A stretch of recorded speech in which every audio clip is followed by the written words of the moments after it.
के मुख्यमंत्री नायब सिंह सैनी ने कहा है कि अगर जिस थाना क्षेत्र में क्राइम कंट्रोल नहीं होगा वहां के थाना प्रभारी का डिमोशन किया जाएगा, जिस पर कृषि मंत्री ने कहा है कि जिसकी जिम्मेदारी उसको जिम्मेदारी निभानी पड़ेगी।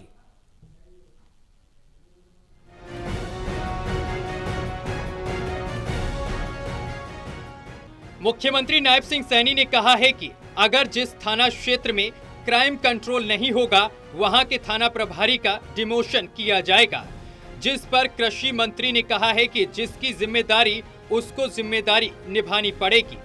सीएम साहब ने बात कही है, जैसा जिसका पद वैसी उसकी जिम्मेदारी होगी। उन्होंने कहा है कि जिम्मेदारी के लिए तो पद है, अगर जिम्मेदारी नहीं निभा पाते तो पद का महत्व कट जाता है, तो उस पर फिर सोचना पड़ता है।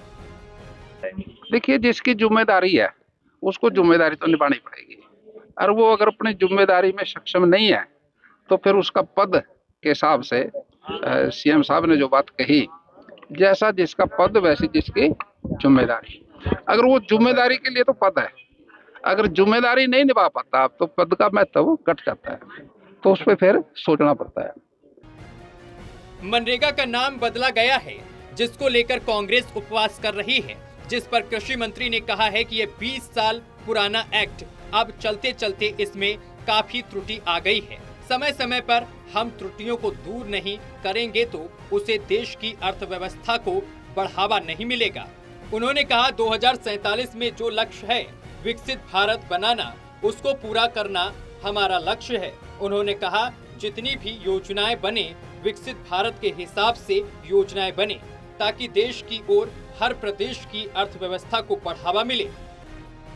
देखिए, मनरेगा जो आप पूछ रहे हो, ये 20 साल पुरानी एक्ट था, ये बनाया था जो। अब चलते चलते इसमें काफी त्रुटियां आ गई।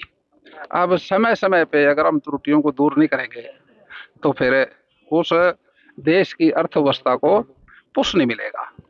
तो हम देश का जो हमारा 1947 में आजाद हुआ और 2047 में पूरा विकसित भारत का लक्ष्य को पूरा करना, जितनी भी योजनाएं बने वो 2047 को आधार मान के विकसित भारत के हिसाब से बने, ताकि अर्थव्यवस्था हर व्यक्ति की, हर प्रदेश की और अपने देश की अर्थव्यवस्था को पुश मिले।